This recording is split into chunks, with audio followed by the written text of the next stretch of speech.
commençons donc la lecture au verset 18 et nous allons jusqu'à la fin et puis je ferai le commentaire sur les textes hébraïques pour expliquer comment on peut le lire d'une façon un peu différente mais évidemment très éclairante. Et je commence la lecture, si vous avez votre Bible, en français ou si vous pouvez lire en hébreu, un peu plus compliqué bien entendu. Et nous lisons en français. Romains chapitre 4, verset 18. Et nous commençons. Espérant contre toute espérance. Il, Abraham, crut et devint ainsi le père d'un grand nombre de nations. Selon qu'il lui avait été dit, telle sera ta postérité. Et sans faiblir dans la foi, il ne considéra point que son corps était déjà usé, puisqu'il avait près de 100 ans, et que Sarah n'était plus en état d'avoir des enfants.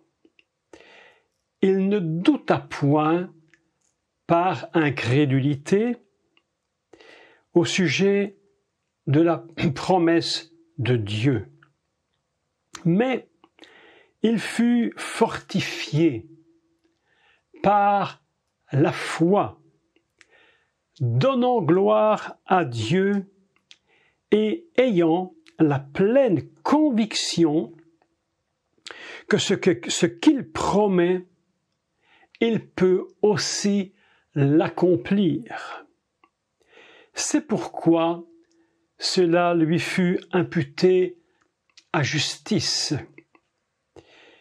Mais ce n'est pas à cause de lui seul qu'il est écrit que cela lui fut imputé, c'est encore à cause de nous qui croyons en celui qui a ressuscité des morts, Jésus, Yeshua notre Seigneur, qui a été livré pour nos offenses et ressuscité pour notre justification.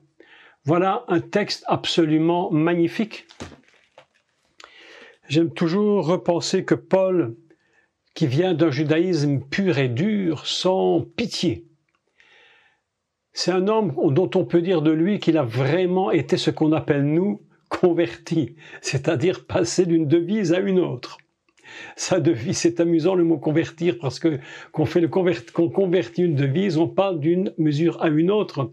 Et ici, la conversion est un peu différente puisque le mot convertir, c'est plutôt faire une teshuva, c'est-à-dire retourner en arrière, repenser le système et comprendre comment il fonctionne. Et voilà que Paul, donc, va faire un retour en arrière absolument impressionnant au moment où il est sur le chemin de Damas et qu'il entend la voix et qu'il voit la lumière. Et quelque chose se produit en lui, et ce qui était pour lui une raison, écoutez bien, écoutez le mot, une bonne raison. Vous allez comprendre pourquoi j'utilise une bonne raison. La traduction hébraïque est très intéressante à ce niveau. Pour lui, c'était une bonne raison de pourchasser les disciples du Mashiach. Et voilà qu'avec cette teshuva qu'il va faire, lorsqu'il rencontre le Seigneur, cette bonne raison ou ces bonnes raisons vont basculer et vont devenir véritablement de mauvaises raisons et il va devoir changer sa pensée. Même nous, moi-même d'ailleurs, j'ai constaté que pendant des années, j'avais beaucoup de bonnes raisons pour faire ce que je croyais juste. Mais lorsque le Seigneur se révèle à nous à certains moments de notre vie, nous finissons par comprendre que nos bonnes raisons sont parfois de mauvaises raisons. Et que souvent nos bonnes raisons sont des raisons religieuses. Et que ces raisons religieuses, en finalité, doivent s'écrouler pour pouvoir faire part à la véritable raison, la bonne raison, qui est ce que Dieu dit dans son essence profonde et dans sa nature. Donc, pour expliquer cette position de Paul, nous comprenons comment il écrit ce texte. Et lorsqu'il va écrire ce texte, évidemment, la traduction hébraïque est tout à fait intéressante. Et je voudrais vous la lire en hébreu, la traduction de Jérusalem. Traduction de cette Bible, donc des évangiles qui étaient traduits en Israël. Il y a plusieurs traductions différentes, mais je trouvais celle-là tellement bonne. Je me suis dit, comment un juif qui lit l'épître aux Romains peut comprendre une chose comme celle-là? Alors, je veux vous lire cette première introduction du verset 18. « Espérant contre toute espérance ». Je trouvais ça un peu étrange quand même. Espérer contre de l'espérance. On comprend bien l'idée qui est inversée pour dire qu'en fait, il a toujours cru au-delà de tout ce qui pouvait se produire. Donc, espérant contre toute espérance, c'est un peu étrange comme traduction, mais on a tellement l'habitude que bon, c'est comme ça qu'on le comprend. Mais le texte hébreu dit « Ve'ain siba letikvahu et emin vekiua ki Adonai ». Et je fais la traduction. Quand on lit « Ve'ain siba », on peut traduire, on doit traduire « sans raison ». Ve'ain siba letikvahu. Sans raison ou sans, entre guillemets, bonne raison. Sans raison, il espéra. Et il croyait et il espérait ce que Dieu avait dit. Voilà la traduction que j'aime beaucoup en hébreu parce que quand on lit Ve'ain siba, sans raison, je trouve ce texte absolument formidable parce que vous avez remarqué que quand les gens ne croient plus ou quand les gens abandonnent, ils ont toujours, entre guillemets, de bonnes raisons. De bonnes raisons. Ça ne marchera pas parce que j'ai une bonne raison. Soit le système politique nous met dans des situations impossibles, soit je n'ai pas ceci, soit il me manque cela, ou les gens ne m'aiment pas, ou personne ne me reconnaît, ou les gens ne cessent de me critiquer, ou, ils ont toujours une bonne raison pour affirmer que ce que Dieu a promis ne peut pas arriver. C'est pourquoi j'aime beaucoup la traduction hébraïque, Ve'ain siba, sans raison valable. Sans raison valable, il n'y avait aucune raison pour laquelle Abraham aurait pu douter. Ve'ain siba letikva, letikva, c'est espérer. Hu etikvahu, letikvahu, il espéra. Il n'avait aucune raison. Pourtant, Abraham a connu toutes sortes de difficultés lors de sa marche jusqu'au moment où la promesse allait s'accomplir. Vous imaginez, Abraham, 25 ans d'attente pour que la promesse s'accomplisse. 25 ans, c'est très long. C'est très long. Dieu te dit quelque chose et il te faut 25 ans. Je me suis posé parfois la question, mais pourquoi? Il y a des promesses que tu nous donnes aujourd'hui et qui ne se réaliseront probablement que dans 1 an, 2 ans, 10 ans, 20 ans, parfois 40 ans, parfois plus. Je me suis dit, mais pourquoi si longtemps? Je ne me souviens plus, mais je crois vous avoir parlé du principe de la semence. Ce principe de semence qui est très important. Il y a des semences qui prennent beaucoup de temps pour pousser. Des semences qui mettent un temps très long. Tu les plantes et puis il faudra qu'on les arrose, qu'on persévère. Je me rappelle d'une histoire un peu amusante de cet enfant qui avait planté une semence. Sa maman lui avait donné une semence et il avait un petit pot de fleurs et il prend sa petite semence, il la met dans le pot de fleurs. Et puis sa maman lui dit, tu verras, si tu arroses tous les jours, la petite semence va pousser et puis tu auras une belle fleur ou je ne sais pas quoi, une belle fleur probablement. Alors le petit garçon, très content, il fait son petit trou dans le pot de fleurs et puis il met sa petite semence, il remet la terre, il arrose.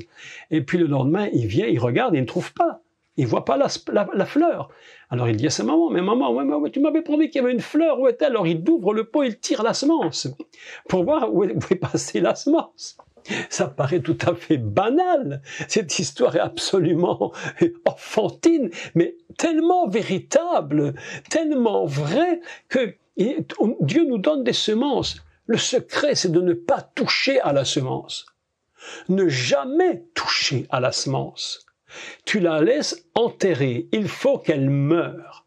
Souvent, les promesses que Dieu nous donne sont, je vais dire une bêtise là, je vais rectifier. Pas souvent, toujours. C'est une règle. Il faut que le grain de blé meure pour porter du fruit. Et nous allons dire, mais Seigneur, pourquoi tu me donnes, pourquoi tu mets si longtemps? Et Dieu dit, mais c'est parce que il faut que cette semence pousse et que toi, tu aies la maturité pour obtenir la récolte. Vous savez, si un fermier, un cultivateur sème son blé et qu'il attend 3 jours pour faire la récolte, il y a grande chance que nous n'aurions jamais de pain. Le pain, c'est quoi le pain? C'est le fruit, écoutez, le pain, c'est le fruit de la patience. Sans patience, tu n'aurais jamais de pain dans ton assiette. C'est parce que le laboureur qui a mis la semence et celui qui récolte sait qu'il y a un temps pour récolter. Il y a d'ailleurs un très très bon cours que je pense vous donner un jour, c'est ce qu'on appelle le temps de Dieu, le moment de Dieu, le temps où Dieu va faire ce qu'il doit faire. C'était l'heure de Dieu. Je crois que j'avais un texte que j'avais lu ici qui était très très intéressant. Ah oui, c'est ça. C'est ce qu'on appelle Onna en hébreu. Onna, et qui signifie le temps marqué. Il y a un temps marqué pour la récolte, un temps marqué pour recevoir ce que Dieu nous a promis. Et voilà que Dieu donne à Abraham, Dieu va donner à Abraham une semence, et cette semence prendra 25 longues années.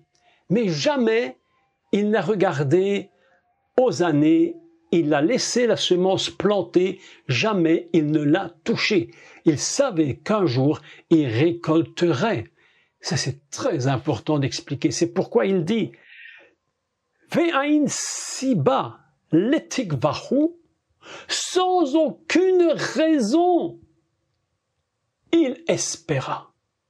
Il n'avait trouvé aucune raison pour ne pas croire. Vous imaginez ça? Ça, c'est déjà toute une leçon que nous devons apprendre. Ne cherchons pas des excuses pour ne pas croire, pour dire ça ne marchera pas. Est-ce que vous savez qu'il y a même des gens qui cherchent des versets... Non, mais attendez, ça c'est terrible ce que je vous dis. Des gens qui cherchent des versets bibliques pour prouver leur incrédulité. Et ils appuient leur incrédulité sur les versets bibliques. Écoutez, je vous donne un exemple. Ça vous paraît fou, mais je vous dis, il y a des gens, c'est la folie totale. C'est la folie. Je vais vous raconter une histoire absolument incroyable. L'Éternel, Dieu a dit, je suis l'Éternel qui te guérit. D'accord. Ça, c'est la règle générale. Je suis l'Éternel qui te guérit, point final. Mais lorsque tu es incrédule concernant ta maladie et que tu préfères ta maladie à la bonne santé parce que tu crois que ta maladie est une nécessité pour être spirituel, alors tu sais ce qui se produit. Tu vas prouver ton incrédulité en faisant croire que c'est la foi. Et je vous assure que c'est vrai. J'ai connu je ne sais pas si je vous ai raconté ça, mais bon, si je l'ai raconté, je le raconte encore une fois, comme ça va bien rentrer dans la tête de chacun. J'ai connu lorsque j'étais un jeune garçon, je devais avoir 10 ans, 11 ans, une dame qui habitait de chez nous, qui faisait partie d'une certaine dénomination que je ne cite pas, bref, pas blesser personne, mais cette personne était malade.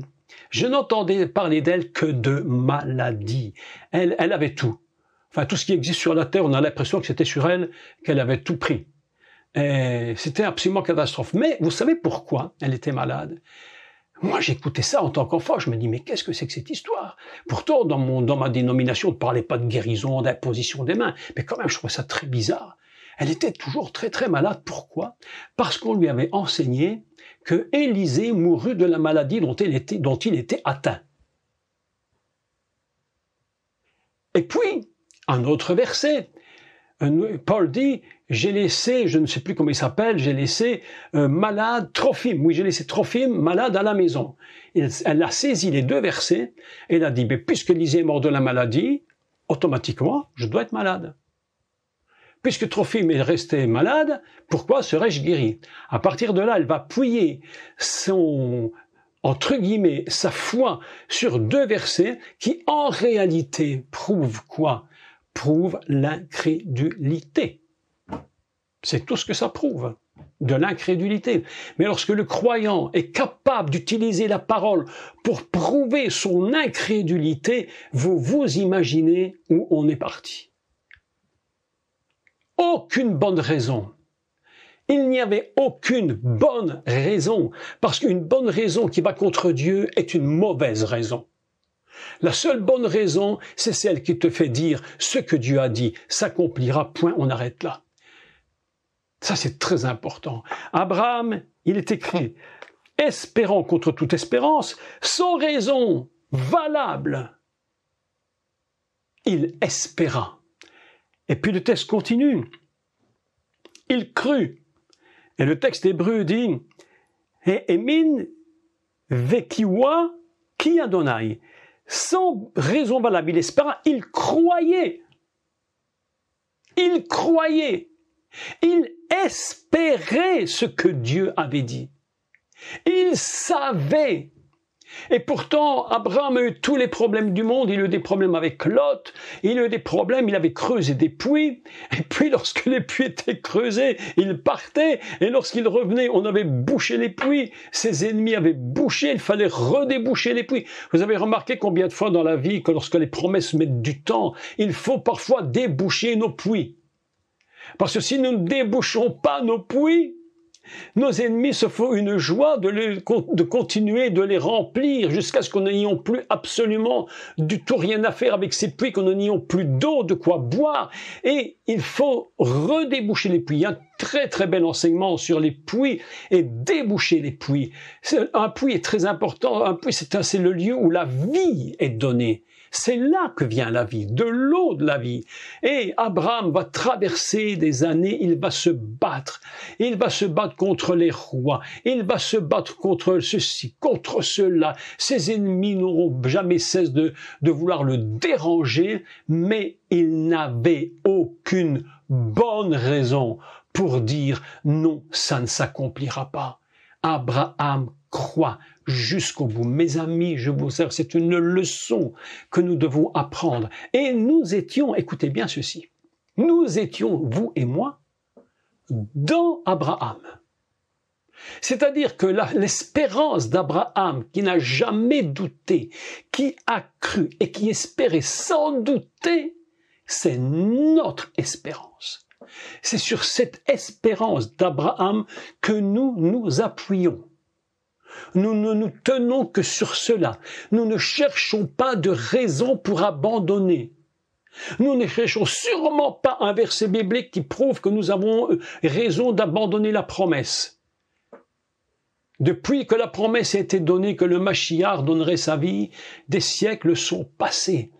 Mais il est écrit qu'au temps de Dieu, à la bonne saison, au temps marqué, la chose s'accomplira. Il y a une saison pour tout. Il y a une saison pour chacune de tes promesses.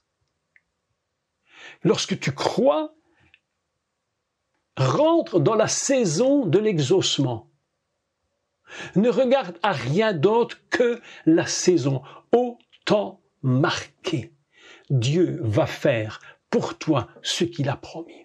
Je suis quelqu'un de paix et je vis dans la paix la plus totale parce que j'ai compris que la paix, c'est le secret et que la véritable foi crée de la paix.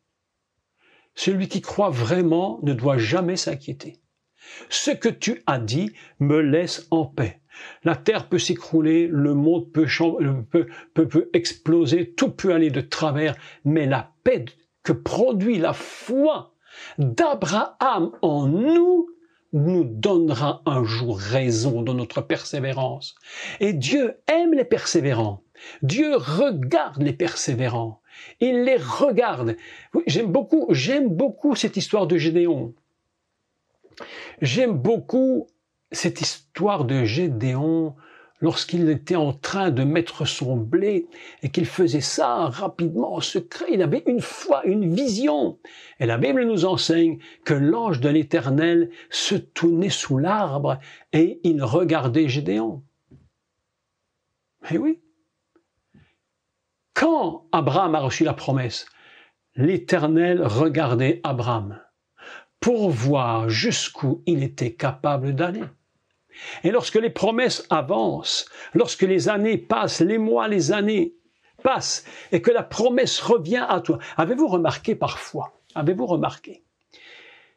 que lorsque Dieu nous donne une promesse, lorsque ça dure longtemps, parfois on a l'impression de l'abandonner. Et c'est à ce moment-là que Dieu revient nous dire, attention, n'oublie pas ce que je t'ai dit. Et il va rajouter à la promesse une dimension nouvelle. C'est ainsi qu'Abraham, à chaque fois que Dieu lui rappelle la promesse, je me suis dit, mais pourquoi tu rappelles toujours à Abraham la promesse? Mais pourquoi tu lui rappelles?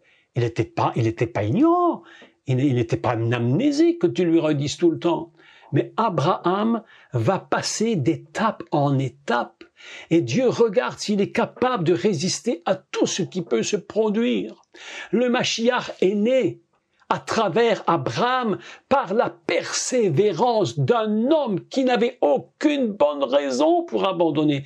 Le Mashiach est le fruit de la foi d'Abraham, le fruit de ce que cet homme a cru sans jamais douter. Le Messie n'est pas venu comme ça. Il fallait qu'il y ait derrière le Messie une notion puissante de la persévérance. Nous voulons tellement de choses de Dieu. Les gens disent, Seigneur, donne-moi, donne-moi, donne-moi, donne-moi. Ah, donne-moi, donne-moi. On a l'impression que c'est une carte bancaire, c'est la carte bleue. La carte bleue. Donne-moi, donne-moi. Mais mes amis, Dieu n'est pas comme ça. Dieu regarde si tu persévères. Il te surveille. Savez-vous que Dieu a son regard sur vous chaque instant? Chaque instant. Il te regarde. Il veut savoir où tu en es par rapport à la promesse qu'il t'a donnée. Où en est ma servante là? Où elle en est? Il te rappelle la promesse. Il te rajoute une dimension. Et lorsqu'il voit que tu es toujours là, avec la foi jusqu'au bout sans douter, il te redit la promesse, il rajoute une dimension et il continue. Et lorsque le temps vient, il te rappelle encore la promesse, il te redonne une autre dimension et tu avances jusqu'au moment où la promesse va naître. Mes amis, c'est comme ça.